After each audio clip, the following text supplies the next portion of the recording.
Hi, I'm Kaya Munn, a portrait photographer and creative artist based in Colorado.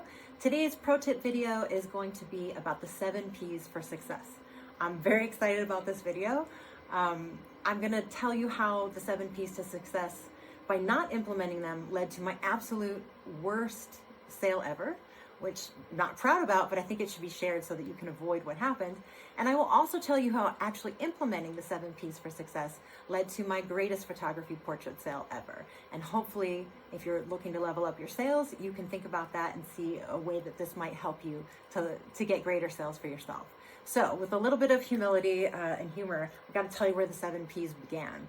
I had a friend when I was 15 years old.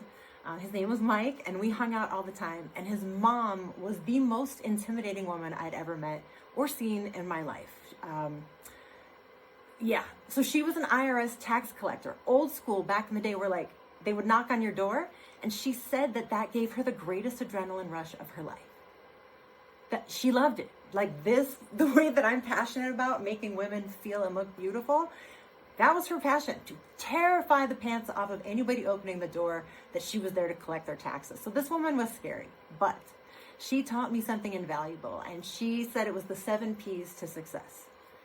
Perfect prior preparation prevents piss poor performance. Perfect prior preparation prevents piss poor performance. It's not Shakespeare. I didn't tell you it was going to be Shakespeare. I told you it was going to be truthful. If you are prepared for everything, you can be surprised by nothing. That doesn't mean that everything is not going to fall apart and you're going to have to do backup plan A, B, and C. It just means that if you're prepared, then you've thought through what the potential outcomes are and what the potential pitfalls would be and how you could intervene to stop those.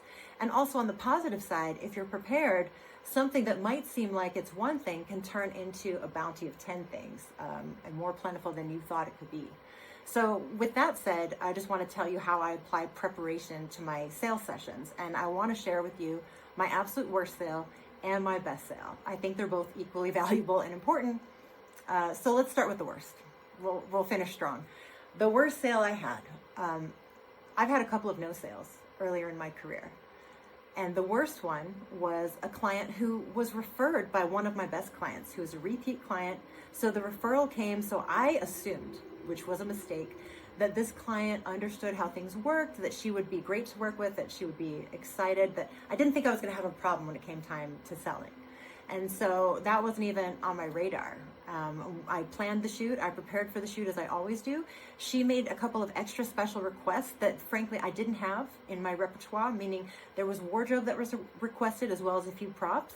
And I should have either, taken a look at what I had and then upsold those things and, marketed it well so that she would be excited about those.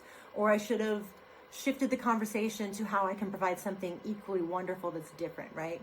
But instead, as someone who had no guarantee sale, no money coming in the door from this shoot necessarily, I went ahead and out of pocket, out of my personal money, spent $500 to get the wardrobe that she had sent me pictures of.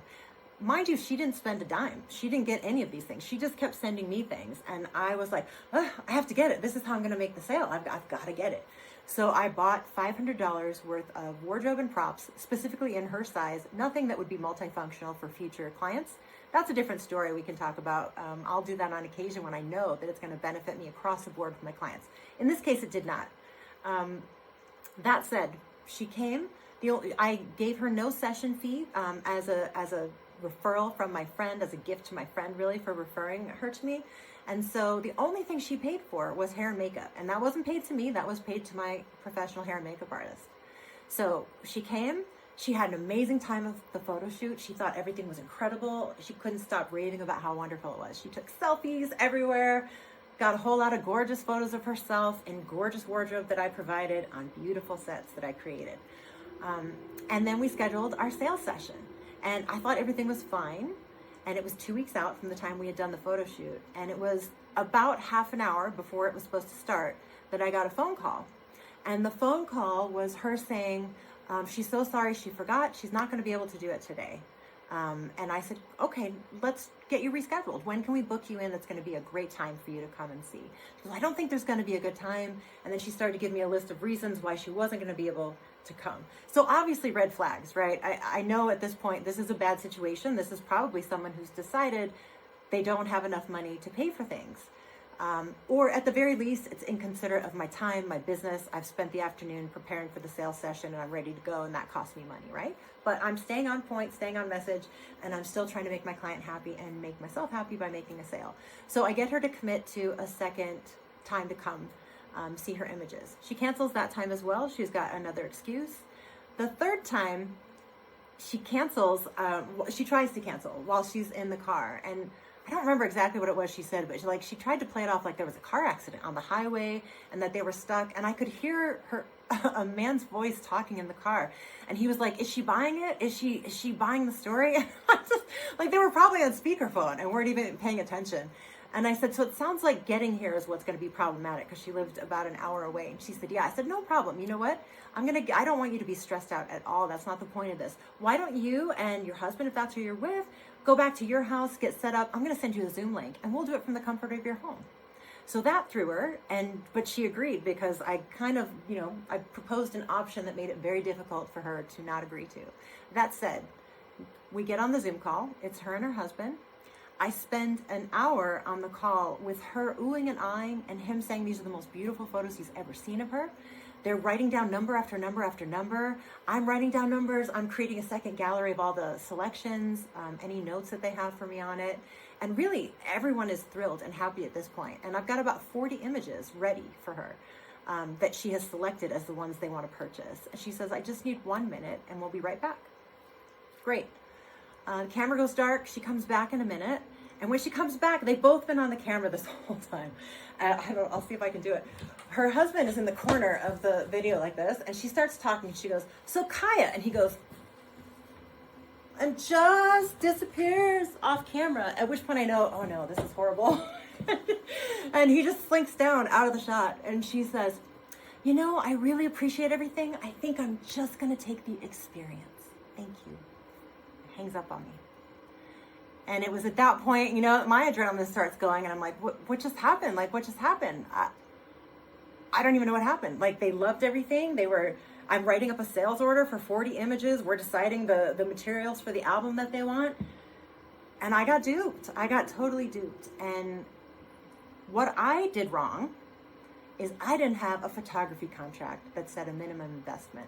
Now, I did in my consultation speak about money very clearly, very directly. That's something I'm good at. That's something I hope I can teach you to be good at. It's critical for sales and for making sure you're getting your clients. What I did wrong was I assumed that she would buy something. I had never had a photography contract at that point. I had always sold in person after the event. They would come, they would see their beautiful images and all of the wonderful products and customizations that I could do for them. And then they would choose what they want. And in this case, she had no money. She had tried to let me know that in several not so friendly, but subtle ways of like, hey, I'm not going to come to the sales session. And instead, it sounds like they took screenshots of everything, because she sent the pictures that she took from her computer screen to my other client.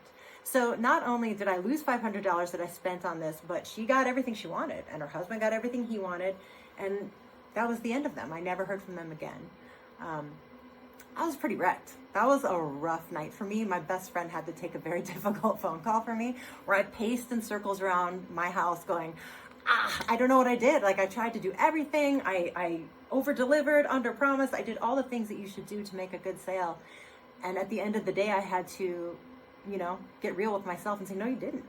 You did everything but ensure you were going to get a good sale. You did not insist that someone sign a contract with an understanding that there's a minimum investment.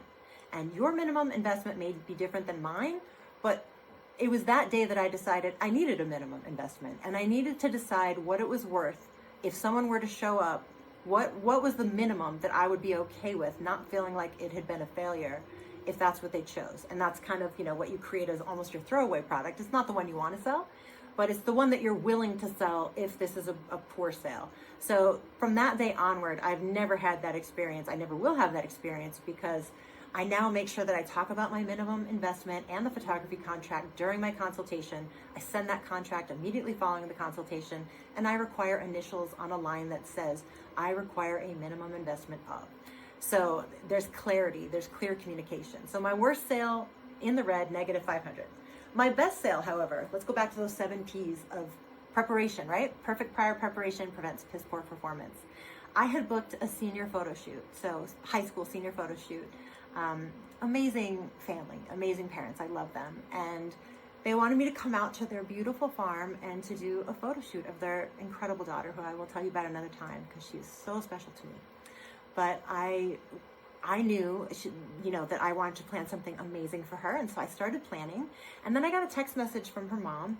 And her mom said, hey, my family's in town that weekend. And it's very rare that we're together. We just want to grab one shot together. Do you think you could get one group photo of the family? And I said, of course, I would love to. I'd be happy to. And after I responded, that's when I started planning. And I thought, okay, just because they haven't asked me to do all these other shoots doesn't mean that I can't entice them with these other options. And I made a shot list. I made a shot list for the senior, for her photo shoot, to make sure that I nailed what she wanted and that I gave her exactly what she was dreaming of. And also I made sure that I got what mom was paying for her daughter. I knew what her mom wanted, so I was getting both. And I always want to get both, for the actual person in front of my camera and for the client who's paying it. Both are really important to me. In addition, I started thinking through this multi-generational family and how can I turn this into a big sale instead of one sale. And so I literally made a list. I took a notepad and, draw, connecting the dots across the way. Here's this family. Here are the people in this family. Here are the different groupings that I could get out of all of these different people. And then there is the additional family. The grandparents were coming. So what are the multiple variations of shots that I could produce that would be emotional, meaningful, beautiful, relevant to their family, and sellable? And after I put together that shot list, there was also going to be a sister coming with her daughter. So the way I'm looking at it now is I've got senior photos. I've got a family that wants their immediate family. I've got their parents coming. And now I've got an aunt and sister coming that will contribute to the group. But those 2 people might want their own photos as well. And maybe the aunt wants a headshot. And I set aside time for all these things. I mapped it out. I brought a shot list with me on a clipboard with, a pen in hand. And I just set about to shooting all the things on my shot list. I didn't ask, I just started doing it. And I made it an amazing, fun experience. I mean, I was even able to get the teenage boys to love getting their photo taken. And when they were coming out, they were like, I don't want to do this. I don't want to be here. I don't want to, I was like, I got you. And then I started making it fun and cracking jokes, and they were, posing. They were like guest models all of a sudden, and it was fantastic. And so when I came back for the sales session, the whole family was there. Well, the grandparents weren't there, but representatives of the family were there. And I ended up executing on my plan. I ended up selling an album and wall art for the senior photo session. I ended up selling a folio full of images along with a gallery of wall art for the family. For the other aunt and her daughter, I sold a headshot package as well as group photos of them and individual shots. And at the end of the day, I ended up taking what was going to be a high school senior photo shoot and I turned it into a $14,000 sale. Today, that's still my best portrait sale. I'm very proud of that because I believe that not only did I deliver amazing, incredible storytelling legacy images, but it's because of the preparation that I put into that photo shoot. If I had shown up ready to do a senior photo shoot and one group photo, that is exactly what I would have sold. And they weren't asking for more than that. So I want to challenge you on your next photo shoot, whatever it might be, especially if you have any kind of additional people involved, even if it's a group photo shoot, like a corporate photo shoot, you can turn that into personal sales as well. Everybody needs a headshot, even if they're there for a group photo. Grab a couple of quick shots. Find out, when you're talking to them in those 2 or 3 minutes, getting the lighting set up and finding the perfect spot to photograph them, find out what their highest values are. Who are they shooting for? What would entice them? What would make them happy to have a photo of? And then get it. Get that for them. Do a great job and deliver it to them. Offer it to them. So I encourage you, whatever genre you shoot, take the time to think about how you can make it a more impactful, wonderful experience for that family, for those people, for that corporate community. And at the same time, not selfishly, but positively, impact your own business, your own sales. And how can you improve and increase your sales by using the 7 P's for success? So on that note, I will let you go. I will tell you, I hope you never have a negative $500 sale. I hope that you immediately, if you don't already have a contract, go and get one. In fact, I might make one available here just so that you got it. But I want you to get a photography contract, decide what your minimum investment is, make sure it's worth your time, put that on there, require an initial or a signature, whatever works for you. And then prepare ahead of time for eventual outcomes that you couldn't have even thought about. Make sure that if there are other people involved in the shoot, that you think about ways you can serve them in your expertise, and then do it and make it happen. Good luck.